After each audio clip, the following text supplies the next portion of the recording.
mothers would have made for their children when they had time and more material.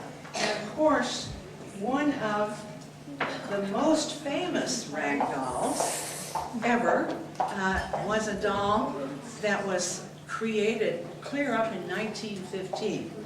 Most of the dolls in that earlier period were made later on in the 1800s in Europe. But we have a doll that was created in 1915, and I really wonder if the exercise room is up there. But at any rate, and that doll is our very own Raggedy Ann.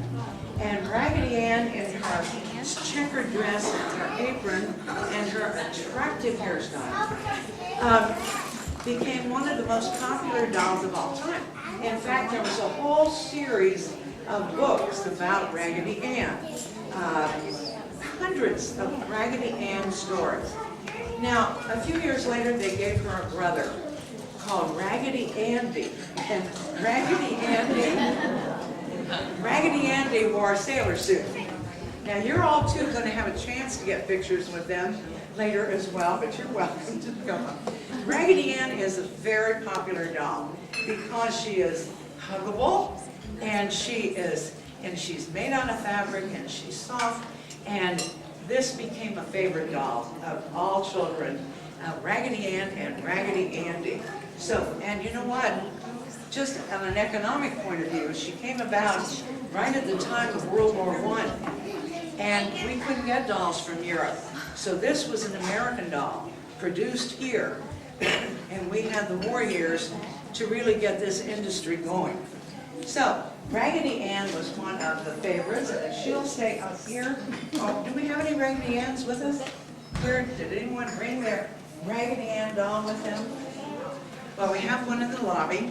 And one of the things, too, that we want to mention about the type of dolls that were produced, besides Raggedy Ann,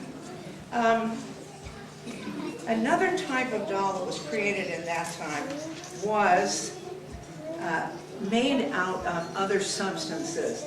Now, one of them that early women used was to make a doll out of this. What is this? Anybody know what substance this is? This is corn husk doll. And they learned that from Native Americans, that if they had nothing else for the early settlers, they could make a doll out of simply bending and folding corn husks from all those ears of corn that they were growing here, and make a doll out of that as well. And they found other methods too to make small ones for their own children long before Raggedy Ann came along. Dolls like this one. Now I want you to notice that this one has a china head, and that is really the next innovation that we want to talk about. Porcelain became very popular. Now she has a soft, raggy head, but porcelain became a very favorite substance, and there are two kinds of dolls that are made from porcelain in very highly fired temperatures. I haven't made those personally, but it takes a very high temperature, and china is glazed porcelain, and bisque is unglazed porcelain. And bisque dolls became very popular as well. Now these are the ones that I have brought from the Heritage Center. And when you take a look, they're very fragile, so you can't touch them till later. But these particular bisque dolls that they allowed you to bring are well over 100 years old. They were produced in Japan in 1900, and they have complete hand-crocheted outfits with a beret and a dress and booties and jointed arms and legs. Some of them are a little iffy at this point, so we can't take them out. And this china became a very important, china as a substance became something important to make dolls out of. Now, we also have another doll here today who represents a china doll who came from the Victorian period.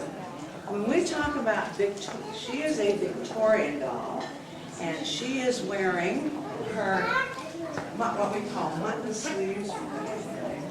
Mutton sleeves. She is wearing high button shoes. And she would have been walking around downtown when this building was first built, and when the Heritage Center was first built. Now, why do we call her a Victorian doll? Because she is of the period of Queen Victoria. Queen Victoria, she ruled from 1837 to 1901, the longest English monarch ever. Now, if Queen Elizabeth rules until 2015, then she'll beat Victoria.